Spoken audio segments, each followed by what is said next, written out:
Assalamualaikum warahmatullahi wabarakatuh. Alhamdulillahi rabbil alamin. Wassalatu wassalamu ala asrafil anbiya'i wal mursalin wa ala alihi wa sahbihi ajma'in. Amma ba'du.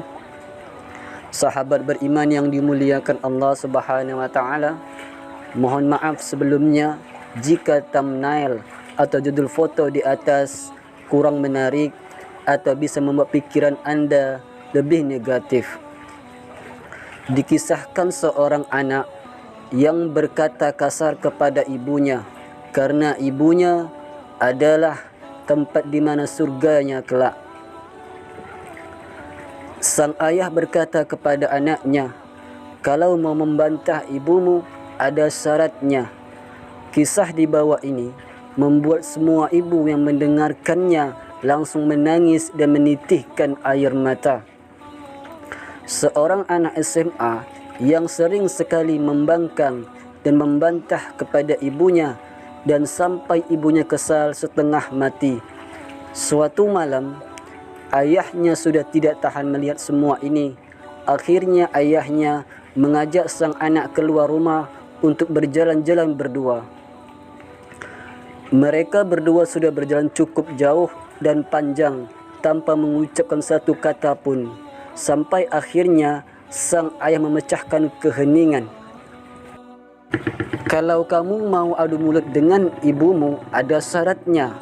Pilihlah salah satu dari semua ini. Kalau kamu sanggup, kamu baru punya hak untuk membangkang.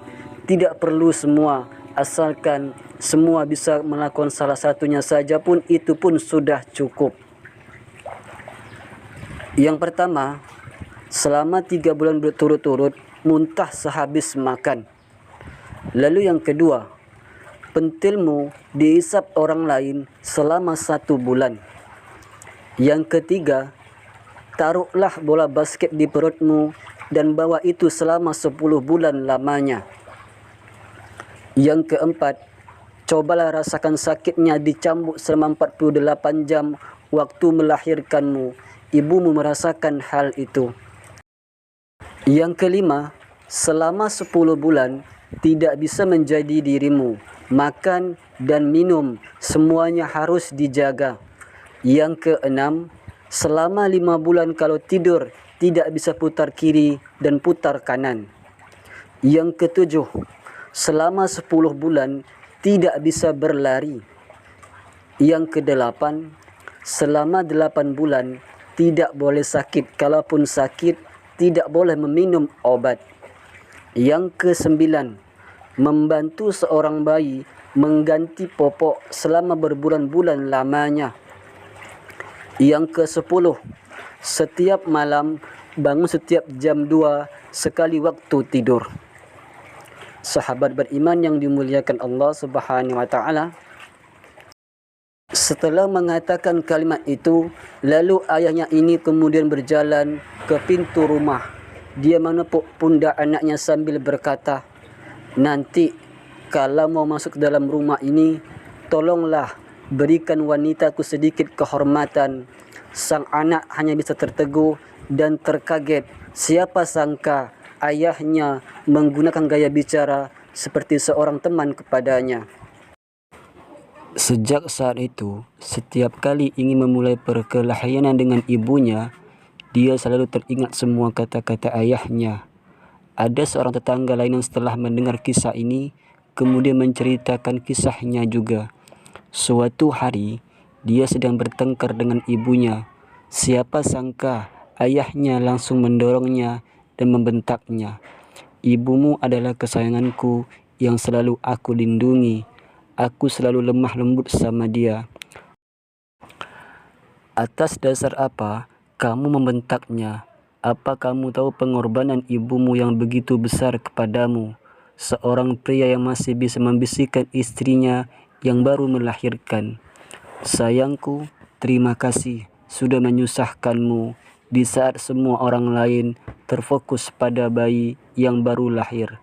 Itulah cinta. Apa kamu tahu luka yang dimiliki ibumu waktu dioperasi sesar? apakah kamu tahu rasa sakitnya yang dirasakan waktu melahirkanmu? Apakah kamu tahu dari mana datangnya semua ASI yang diberikan ibumu kepadamu dari darahnya sendiri? Bagi para anak, seorang ayah yang bisa mencintai ibumu dan menyayanginya adalah seorang ayah yang layak kamu hormati juga. Sahabat beriman yang dimuliakan Allah Subhanahu wa taala, demikianlah kisah seorang anak yang durhaka kepada ibunya.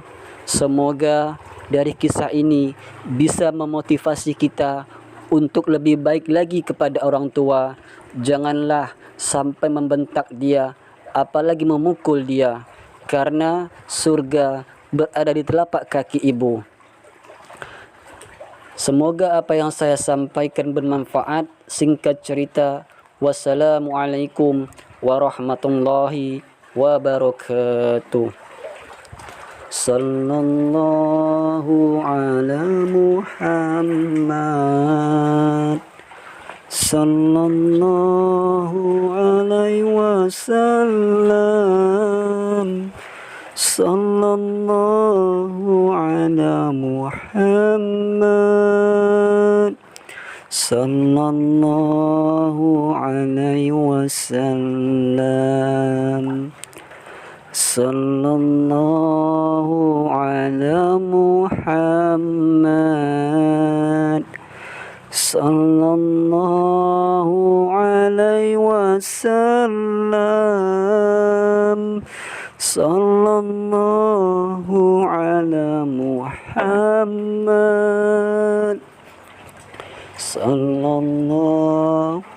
sallallahu alaihi wasallam,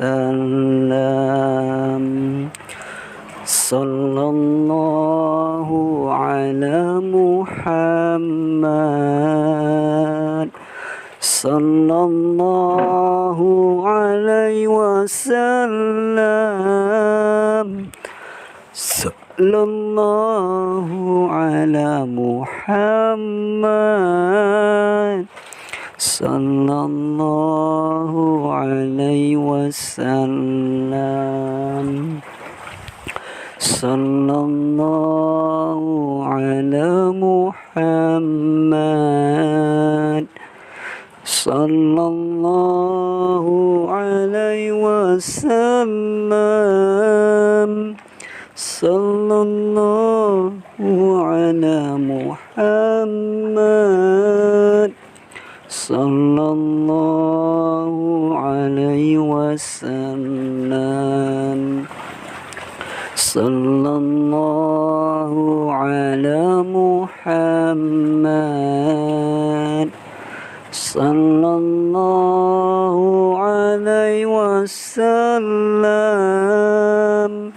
sallallahu ala Muhammad, sallallahu alaihi wasallam.